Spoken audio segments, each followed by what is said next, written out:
ভাবে মসজিদের অজুগানগুলোকে পরিষ্কার করে দিবেন। এগুলো দ্বারা দেখবেন আপনার এলাকার মানুষেরা আপনাদের প্রতি মহাব্বত সৃষ্টি করে। অমুকের সন্তান মাদ্রাসা যাওয়ার পরে এখন দেখছেন বাড়িতে আসার পরে সে কি করে মসজিদগুলো পরিষ্কার করে রাখে। আল্লাহর ঘর পরিষ্কার করার দায়িত্ব কার? আমাদের। কার? এ পরিষ্কার করার দায়িত্ব কার? ইমাম সাহেবের।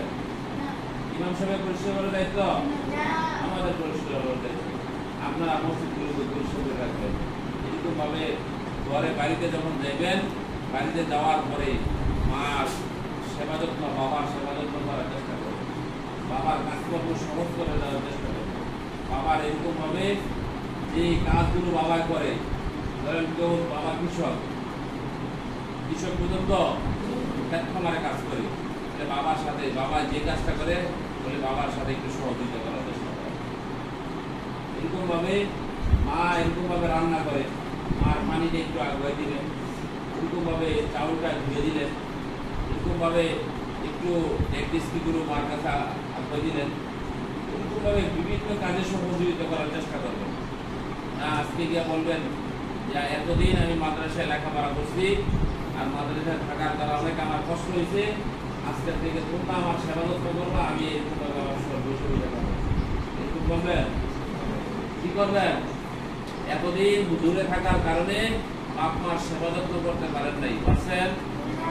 এখন গিয়ে বাপ মার সেবা যত্ন করা দরকার আছে না নাই? দরকার আছে। করবেন তো ইনশাল্লাহ? পাক্কা যে ইনশাল্লাহ আজকে থেকে গিয়ে বাপ মার সেবা যত্ন করবো ইনশাল্লাহ।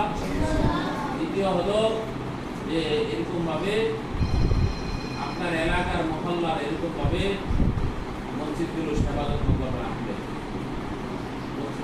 মসজিদটা ঝাড়ু দিয়ে দিবেন, মসজিদগুলো মুছা দিবেন।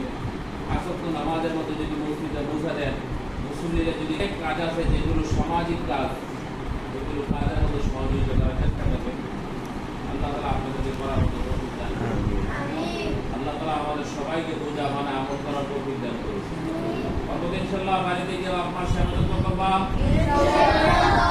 সন্তান কিছু জিনিস আছে যে জিনিসগুলো থেকে তাকাইলে ন্যাক হয়, ওই জিনিসগুলোর মধ্যে হলে বাইতুল্লাহ, আল্লাহর ঘরের দিকে তাকায় থাকলে ন্যাক হয়। কালামুল্লাহ, আল্লাহর কিতাব, এই কিতাবের দিকে কোনো বান্দা যদি তাকায় রয়েছে, তাকানো দ্বারাই ন্যাক হয়। বললে তো ন্যাক হবেই, শুধু তাকায় রয়েছে, তাকানোর দ্বারাও ন্যাক হয়। মা বাবার দিকে কোনো সন্তান যদি ন্যাক নজরে তাকায়, এরকম ভাবে তাদের ন্যাক হয়, তাদের উপর রহমত বর্ষণ হয়। এই জন্য মা বাবার দিকে কি ন্যাক নজরে তাকাইবেন না বদ নজরে তাকাইবেন? মা বাবার সাথে খারাপ আচরণ করবেন। মা বাবার অন্তরের মধ্যে যে মুখ দ্বারা যেন খুব শব্দটা না বের হয়। আপনারা কোরআন শরীফ পড়ছেন না?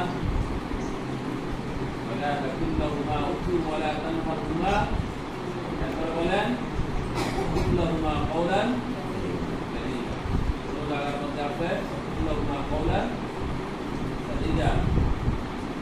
আচ্ছা, এই যে উফ শব্দটা যেন মা বাবার জবান দ্বারা বের না হয়ে আসে।